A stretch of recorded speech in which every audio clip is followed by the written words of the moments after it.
Salam sejahtera dan selamat pagi buat kita semua. Nama saya Eni Handayani Bangun, saya mahasiswa kebidanan S1 STIKES Merangin.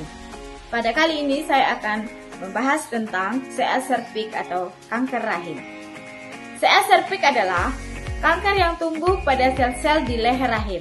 Kanker ini pada umumnya berkembang perlahan dan baru menunjukkan gejala ketika sudah memasuki stadium lanjut. Oleh karena itu, penting untuk mendeteksi kanker serviks sejak dini sebelum timbul masalah serius.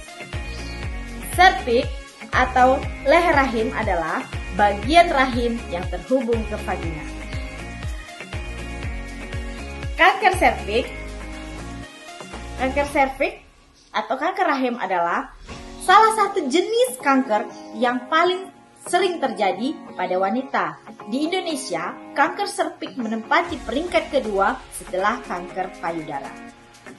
Kanker serviks terbagi menjadi dua macam. Yang pertama, karsinoma sel squamosa atau KSS adalah jenis kanker serviks yang paling sering terjadi. KSS yaitu sel yang melapisi bagian luar leher rahim. Yang kedua, adenokarsinoma adalah jenis kanker serviks yang bermula di sel kelenjar pada saluran leher rahim. Penyebab kanker serviks atau faktor resiko. Kanker serviks terjadi ketika sel-sel yang sehat mengalami perubahan atau mutasi. Mutasi ini menyebabkan sel-sel tersebut tumbuh tidak normal dan tidak terkendali sehingga membentuk sel kanker. Faktor resiko atau penyebab sel kanker serviks ini yaitu yang pertama, melakukan hubungan seks di usia muda atau di bawah umur 18 tahun. Yang kedua, berhubungan seks dengan laki-laki yang sering berganti pasangan. Yang ketiga, wanita perokok. Yang keempat, wanita yang sering melahirkan atau wanita yang banyak anak. Kemudian, angka harapan hidup pada penderita kanker serviks tergantung pada stadium yang dialaminya. Sebagai contoh, angka harapan hidup 80% berarti 80 dari 100 penderita bertahan hidup hingga 5 tahun atau lebih setelah terdiagnosa kanker serviks. Kanker serviks atau CA cervix. Yang pertama, gejala CA cervix. Yang pertama, keputihan atau keluar lendir cairan encer dari vagina. Yang kedua, pendarahan setelah senggama. Yang ketiga, timbulnya pendarahan setelah masa menopause. Yang keempat, timbulnya nyeri panggul di bagian bawah perut.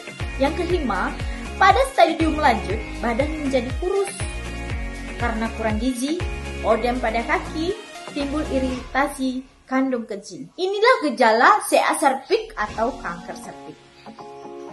Kemudian, berikut adalah harapan hidup pada penderita kanker serviks berdasarkan stadium yang dialami.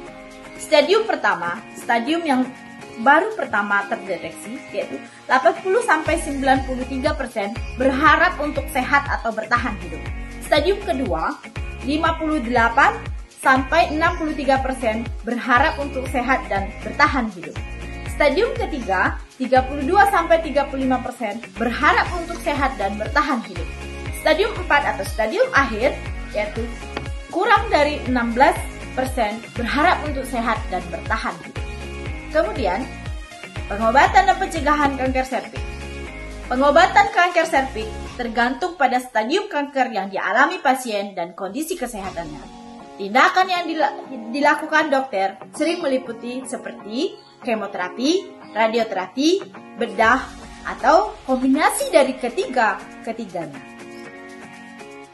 Dan peluang penderita kanker serviks untuk sembuh akan lebih besar jika kondisi ini terdeteksi sejak dini. Oleh sebab itu, setiap wanita disarankan untuk menjalankan screening atau kanker serviks secara berkala sejak usia 21 tahun atau sejak menikah.